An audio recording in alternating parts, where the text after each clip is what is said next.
Good afternoon and welcome to 122 Emerald Cloud in South Shore Harbor. We're in the Harbor Point section of South Shore Harbor, just under the shadows of South Shore Harbor Resort and Golf Course.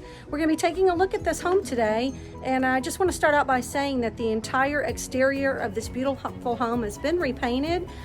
They've also done $45,000 in recent updates, so we're going to go inside, take a look, and let you see this beautiful home.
122 Emerald Cloud in South Shore Harbor.